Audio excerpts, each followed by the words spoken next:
Anyone know what the law of attraction is, the power of attraction? This was big on talk shows around 10 years ago. You just have to focus positivity into the universe and it gives you wonderful things, right? I mean, oversimplified.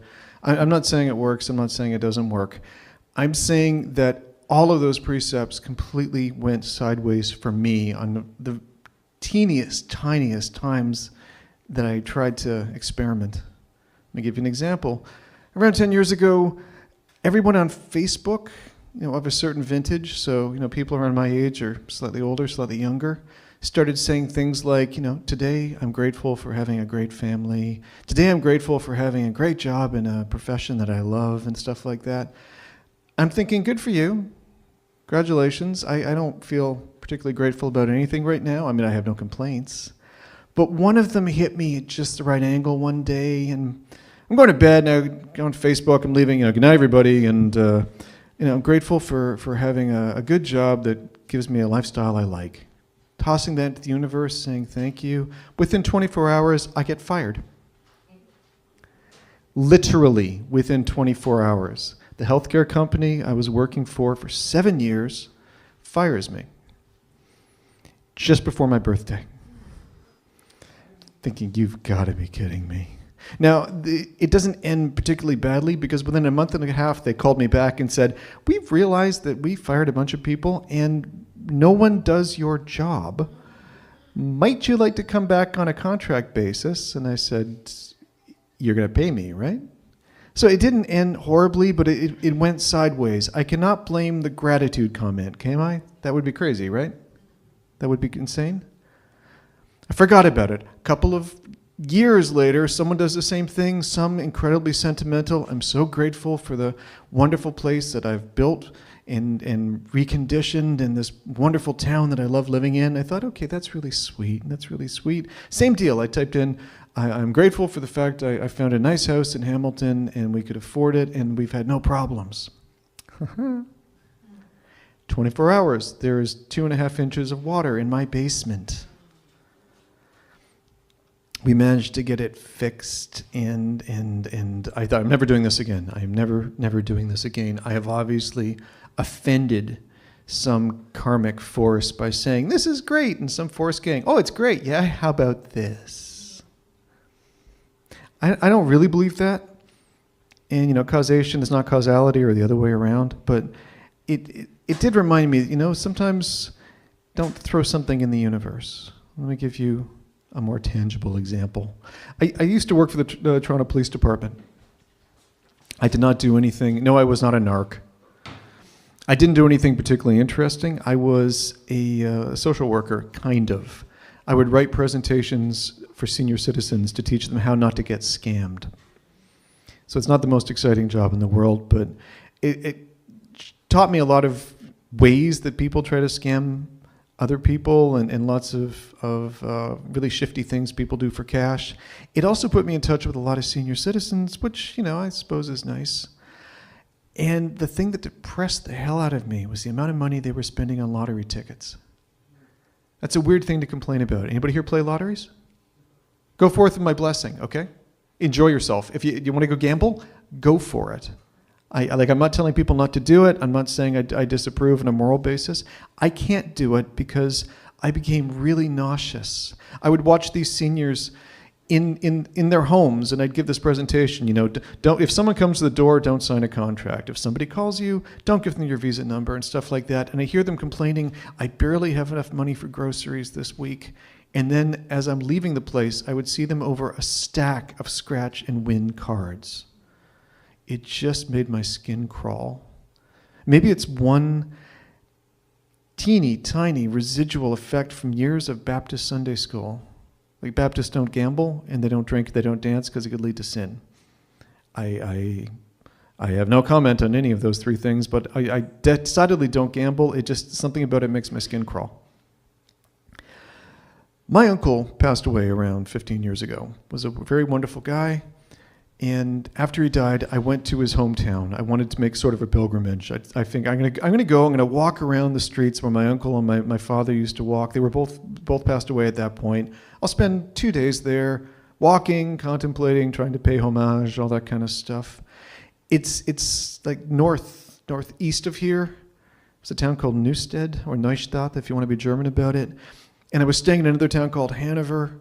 And I remember this from being a kid. I thought it was wonderful, and this could be great and spiritual and fulfilling and emotional, blah, blah, blah, blah, blah, blah, blah. But there's a casino there.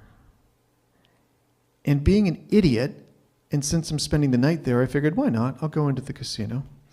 And just same deal. My skin crawls. Firstly, everybody who's there looks like they can't afford it. Secondly, everyone there is really too old to be there. There were a lot of people in walkers in front of slot machines, putting in cards.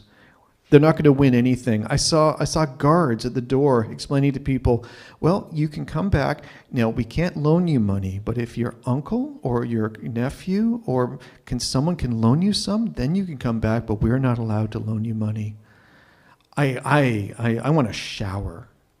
So I spend, a day and a half walking around getting my spiritual retreat, and then I go back to Toronto and I meet my wife and I say, this is terrible. I can't believe they've done this. I can't believe that there's a racetrack in this rural community and the people can't afford it. And I'm on a soapbox. I'm ranting as loudly as humanly possible about how this is terrible and you would never see me do that, etc., etc., etc.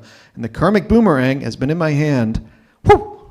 And it goes out because at the time I was living in downtown Toronto. I was working in the middle of nowhere in the west end of Toronto for a job I did not particularly like, and I was trying to defect someplace. I've got recruiters occasionally sending me to jobs. So a week after my rant and that I would never do something like that, I get a call for a job that I am very qualified for, that is within 15 minutes of where I live and would pay me an extra $12,000 a year. And it is with the Ontario Lottery and Gaming Commission. So this is where my first thought was, now this is my opportunity to change the system from within. And I don't know if I can do this. I don't know if I can do this. I will go to an interview, okay? I'll go to an interview. How bad can it be? I go to the interview. The interview goes beautifully. They love me. They're looking exactly for the skill set I have. They are bouncing off the walls. It's close, and it's a really nice office building. And I'm thinking, okay, well, maybe I shouldn't do it, but maybe I should do this. I don't know. I'm not sure about this. And as I'm waiting for the second round of interviews, I'm sitting in their lobby, and I'm looking at all the posters on the walls. All these wonderful things you can buy after you win the lottery. And I realized a lot of them are not particularly exorbitant. Like, okay, there's not a yacht.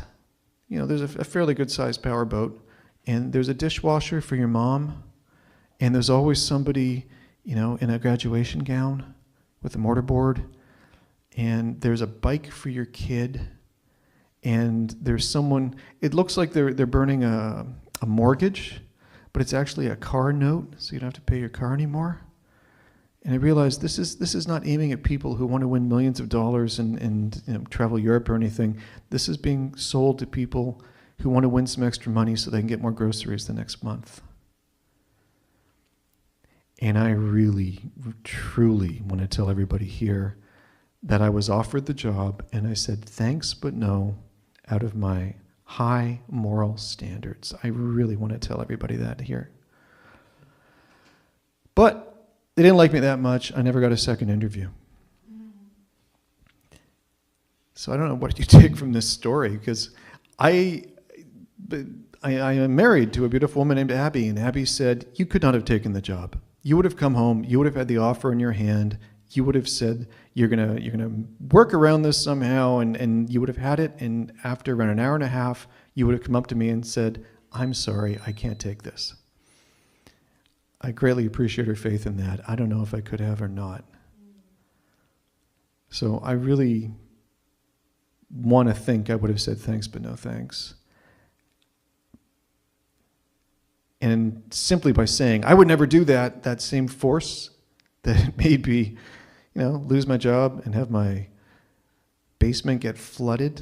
Maybe it's just reminding me, oh, by the way, I know you're not doing the gratitude thing right now, but The next time you say you're not going to do something, I'll make sure there's a lovely surprise waiting for you. So I don't know, is that paranoid or just realist? Little of both. I'll take a little of both. Thank you very much for your time.